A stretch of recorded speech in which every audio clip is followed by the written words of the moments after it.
ಹೇಳ್ತಾ ಇದ್ರು ಇವತ್ತು ಮಾಡೋ ನಾಳೆಗಳಂತಿಗೆ 2 ತಿಂಗಳಿಂದ ಸತತ ಪ್ರಯತ್ನ ಪಟ್ಟು ಕಾಣ್ತಾ ಇದ್ದಾರೆ. ಅವರಿಗೆ ನಮ್ಮ ತುಂಬ ಧನ್ಯವಾದಗಳನ್ನು ಅರ್ಪಿಸುತ್ತೇವೆ. ಪರಿಸರ ಸಂರಕ್ಷಣೆ ಇವತ್ತು ನಾವು ಕಾಡನ್ನು ಬೆಳೆಸಬೇಕು, ನಾಡನ್ನು ಉಳಿಸ್ಬೇಕು ಅನ್ನೋ ಅದು ಎಷ್ಟು ತನಕ ಹೇಳಿದ್ರೆ ಯಾವ ರೀತಿ ಮಾಡಬೇಕು ಅನ್ನೋದನ್ನ ನಾವು ಗಿಡ ಹಾಕಿದ್ರೆ ಅಟ್ಲೀಸ್ಟ್ ಅದನ್ನು ನೆರಳಾದ್ರೂ ಕೊಡುತ್ತೆ, ಬಿಸಿಲಿದ್ದಾಗ ತಣ್ಣನೆ ಗಾಳಿನಾದ್ರೂ ಕೊಡುತ್ತೆ. ಒಂದು ಗಿಡ ಹಾಕಿ ನಾವು ಒಂದು ಗಿಡ ಹಾಕೋದು 5 ಜನ ಸರ್ವನಾಶ ಮಾಡೋ ಬುದ್ಧಿ ಮಾತ್ರ ಉಪಯೋಗಿಸ್ಬೇಡ್ರಿ.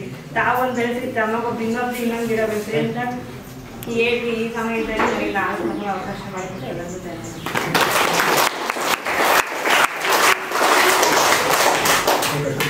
ಕಾರ್ಯಕ್ರಮದ ಅಧ್ಯಕ್ಷತೆಯನ್ನು ವಹಿಸಿ ಎಲ್ಲರೂ ಸಹ ಗಿಡ ಮರಗಳನ್ನು ಬೆಳೆಸ್ರಿ, ಪರಿಸರ ಚೆನ್ನಾಗಿರುತ್ತೆ ಅಂತ ನಮ್ಮೆಲ್ಲರಿಗೂ ತಿಳಿಸಿರ್ತಕ್ಕಂಥ ನಮ್ಮ ಗ್ರಾಮ ಪಂಚಾಯತಿ ಅಧ್ಯಕ್ಷರಾಗಿರ್ತಕ್ಕಂಥ ಶ್ರೀಮತಿ ಶ್ರುತಿ ಲೋಕೇಶ್ ಅವರಿಗೆ ತುಂಬ ಧನ್ಯವಾದಗಳು. ಈಗ ಸಮಾಜದಲ್ಲಿ ವಿವಿಧ ಕ್ಷೇತ್ರಗಳಲ್ಲಿ ಸೇವೆಯನ್ನು ಸಲ್ಲಿಸಿ ನಿವೃತ್ತರು ಹಾಗೂ ಊರಿನ ಗಣ್ಯರಿಗೆ ಸನ್ಮಾನ ಕಾರ್ಯಕ್ರಮ. ಮೊದಲಿಗೆ ಮಲ್ಲೇಶಪ್ಪ ಸನ್ನಪ್ಪ ಸಿದ್ದಪ್ಪ ಮಾಜಿ ಗ್ರಾಮ ಪಂಚಾಯತಿ ಅಧ್ಯಕ್ಷರು ಸುಳ್ಳದಲ್ಲಿ ದೊಡ್ಡ ಸನ್ಮಾನ.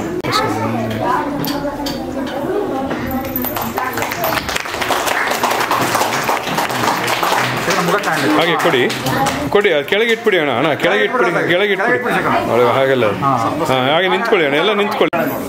ಹಾಗೆ ರೀ ವೈಟ್ ಮಾಡಿ ಹಾಗೆ ಅಲ್ಲಿ ಕ್ಯಾಮ್ರಾ ನೋಡಪ್ಪ. ಮನೆಗೊಂದು ಮರ ಊರಿಗೊಂದು ವನ ಉಳಿಸಿ ಬೆಳೆಸೋಣ, ಉಳಿಸಿ ಬೆಳೆಸೋಣ. ಮನೆಗೊಂದು ಮರ ಊರಿಗೊಂದು ವನ, ಮನೆಗೊಂದು ಮರ ಊರಿಗೊಂದು ವನ ಉಳಿಸಿ ಬೆಳೆಸೋಣ. ಮನೆಗೊಂದು ಮರ ಊರಿಗೊಂದು ವನ ಉಳಿಸಿ ಬೆಳೆಸೋಣ, ಉಳಿಸಿ ಬೆಳೆಸೋಣ. ಪ್ರಗತಿ ಭಾರತದ ಅಭಿಯಾನ, ವನ ಸಿರಿ ಸಂಸ್ಕೃತಿ ಬೆಳೆಸೋಣ. ಪ್ರಗತಿ ಭಾರತದ ಅಭಿಯಾನ, ಸ್ವಚ್ಛತೆ ಕಲಿತು ಕಲಿಸೋಣ, ಸ್ವಚ್ಛತೆ ಕಲಿತು ಕಲಿಸೋಣ.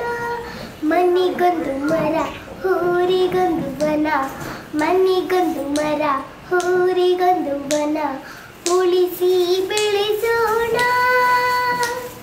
ಮನೆಗೊಂದು ಮರ ಊರಿಗೊಂದು ವನ ಉಳಿಸಿ ಬೆಳೆಸೋಣ, ಉಳಿಸಿ ಬೆಳೆಸೋಣ.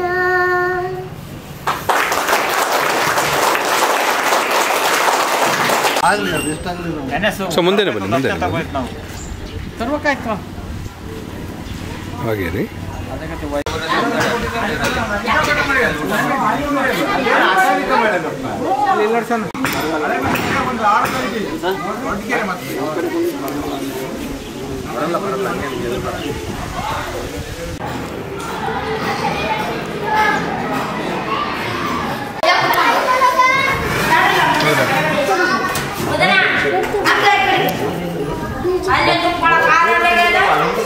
ಜಾಸ್ತಿ ಇದು ಮಾಡಬೇಡಿ.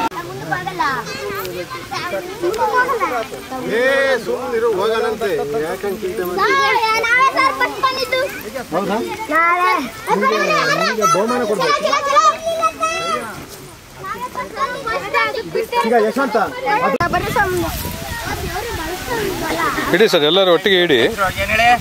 ಗ್ರಾಮ ಪಂಚಾಯತಿ ಅಧ್ಯಕ್ಷರು ನೇರ್ಲೆಹಣ್ಣಿನ ಗಿಡ ನೆಟ್ಟಿದ್ದಾರೆ. ಎಲ್ಲರೂ ಜೈಕಾರ ಅಧ್ಯಕ್ಷರಿಗೆ, ಗ್ರಾಮ ಪಂಚಾಯತಿ ಅಧ್ಯಕ್ಷರಿಗೆ, ಗ್ರಾಮ ಪಂಚಾಯತಿ ಅಧ್ಯಕ್ಷರಿಗೆ. ಹೋಗ್ರಿ ಮುಂದೆ ಹೋಗಿ ಎಸಿರಿ, ಜೋರಾಗಿ ಎಸಿರಿ, ಜೋರಾಗಿ ಎಸಿ, ಆ ಕಡೆ ಎಸಿ. ಹೋರಿ ಹಂಗೆ ತಗೊಂಡು ಹೋರಿ.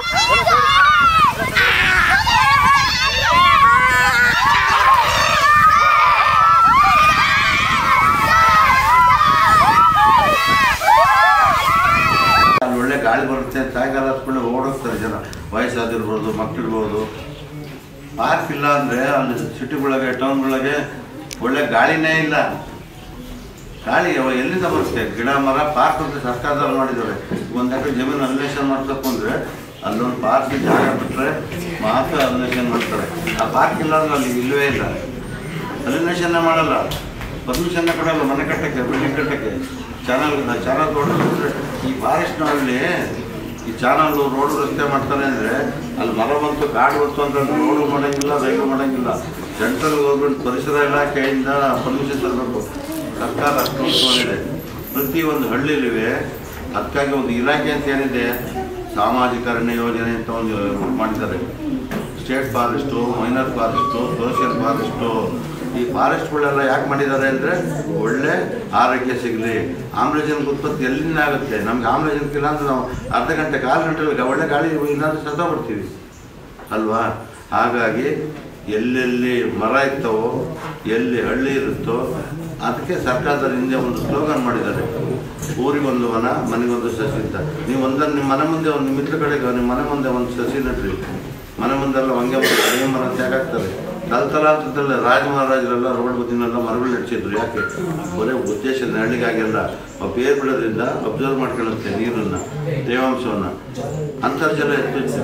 ಒಂದೇ ವರ್ಷ ಮಳೆ ಹೋಗ್ಬಿಡ್ಲಿ, ಬರಗಾಲ ಆಗ್ಬಿಟ್ರೆ ರೈತರು ಎಲ್ಲರೂ ಬಾಯ್ಬಿಡ್ಕೊಂತಾರೆ.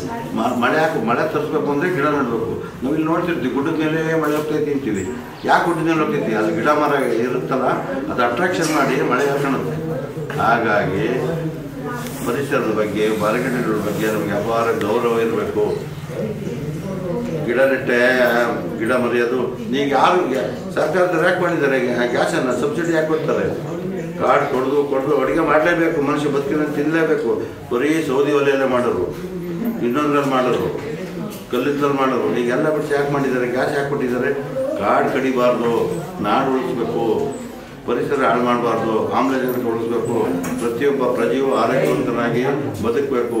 ಸರ್ಕಾರದಲ್ಲಿ ಅದಕ್ಕಾಗಿ ಒಂದು ಆರೋಗ್ಯ ಇಲಾಖೆಯಲ್ಲಿ ಒಂದು ಇದು ಮಾಡಿದ್ದಾರೆ, ನಿಮಗೆಲ್ಲರಿಗೂ ಗೊತ್ತಿರಬೇಕು. ಆಯುರ್ವೇದ ಔಷಧಿ ಎಲ್ಲಿಂದ ಬರುತ್ತೆ? ಶುಂಠಿ ಕಾಫಿ ಕೊಡ್ತೀವಿ, ಎಲ್ಲಿಂದ ಬರುತ್ತೆ ಶುಂಠಿ? ಅರ್ಧ ರೈತರು ಬೆಳೆಯೋದ್ರಿಂದಲೇ ಪರಿಸರ, ಅರ್ಧ ಔಷಧಿಗಳು ಎಲ್ಲವೂ ಕೂಡ ಪರಿಸರದಿಂದಲೇ, ಭೂಮಿಯಿಂದಲೇ, ಮರ ಗಿಡಗಳಿಂದಲೇ ಆಗೋದು. ಒಂದು ಎಳ್ನೀರು ಕುಡೀರಿ, ಒಂದು ಗ್ಲೂಕೋಸ್ ಹಾಕುವ ಶಕ್ತಿ ಬರುತ್ತೆ.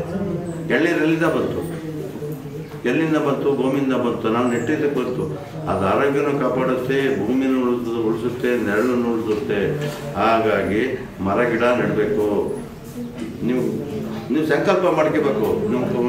ಅದ್ರ ಬಗ್ಗೆ ನಿಮ್ಗೊಂದು ಇದಿರಬೇಕು, ಶ್ರದ್ಧಾ ಭಕ್ತಿ ಇರಬೇಕು, ಶ್ರದ್ಧೆ ಇರಬೇಕು, ಇಚ್ಛಾಶಕ್ತಿ ಇರಬೇಕು. ನಮ್ಮ ಅಪ್ಪಗೆ ಹೇಳ್ತೀನಿ, ನಮ್ಮ ಅಮ್ಮಗೆ ಹೇಳ್ತೀನಿ, ನಾನೊಂದು ಗಿಡ ನೆಡ್ತೀನಿ. ಈಗ ನಾವು ಮಕ್ಕಳಲ್ಲಿ ಸಂಸ್ಕಾರವೇ ಇಲ್ಲ. ಇನ್ನೊಂದು 10 ವರ್ಷ ಆದಮೇಲೆ ಗಂಧದ ಮರ ಅಂದರೆ ಸಿಟಿಗೆ ಹುಡುಗರಿಗೆ ಅಡಿಕೆ ಮರ ಅದು, ತೆಂಗಿನ ಮರ ಅದು, ಬಾಳೆ ಗಿಡ ಅದು ಗೊತ್ತಿಲ್ಲ ಅವ್ರಿಗೆ. ರಾಗಿ ಎಲ್ಲಿ ಬೆಳೀತಾರೆ ಅಂದರೆ ಶೆಟ್ಲಂಗಡಿಯಲ್ಲಿ ಇರ್ತಾರೆ. ಇದು ಸತ್ಯ. ಹಂಗಾಗಿದೆ. ಹಾಗಾಗಿ ಗಿಡ ಮರಕ್ಕೆ ನೀವು ನೆಡಲಿಕ್ಕೆ, ಅದನ್ನು ಬೆಳೆಸಲಿಕ್ಕೆ ಪ್ರಾಧಾನ್ಯ ಕೊಡಲಿ ಅಂತ ನಾನು ಹೇಳಬಲ್ಲೆ. ಇಷ್ಟು ಹೇಳಿ ನಾನು 2 ಮಾತು ಮುಗಿಸ್ತೀನಿ.